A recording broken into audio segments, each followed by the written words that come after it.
ইনকিলাব মঞ্চের মুখপাত্র শরীফ উসমান হাদি হত্যা মামলার অধিকতর তদন্ত প্রতিবেদন দাখিলের জন্য আগামী ২৭ সেপ্টেম্বর দিন ধার্য করেছেন আদালত।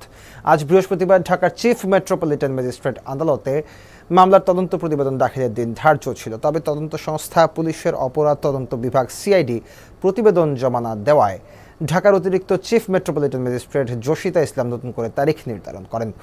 গত বছরের ১২ ডিসেম্বর জুমার নামাজ শেষে ফেরার পথে পল্টন থানার বক্স কালভার্ট রোডে ওসমান হাদিকে গুলি করে পালিয়ে যায় দুর্বৃত্তরা। ওই ঘটনায় ১৪ ডিসেম্বর ইনকিলাব মঞ্চের সদস্য সচিব আবদুল্লাহ আল জাবের পল্টন থানায় মামলা করেন।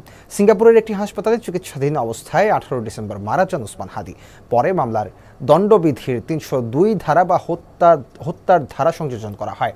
এরপর ৬ জানুয়ারি ১৭ জনের বিরুদ্ধে আদালতে চার্জশিট দাখিল করেন ডিবির তদন্ত কর্মকর্তা। তবে ডিবির দেওয়া চার্জশিটে অসন্তোষ প্রকাশ করে গত ১৫ জানুয়ারি মামলার বাদী নারাজি আবেদন করেন। আদালত সেই আবেদন গ্রহণ করে মামলাটি অধিকতর তদন্তের জন্য সিআইডিকে নির্দেশ দেন। ডিবির চার্জশিটে মোট ১৭ জনকে অভিযুক্ত করা হয়। তাদের মধ্যে ১১ জন বর্তমানে কারাগারে এবং ৬ জন পলাতক রয়েছেন।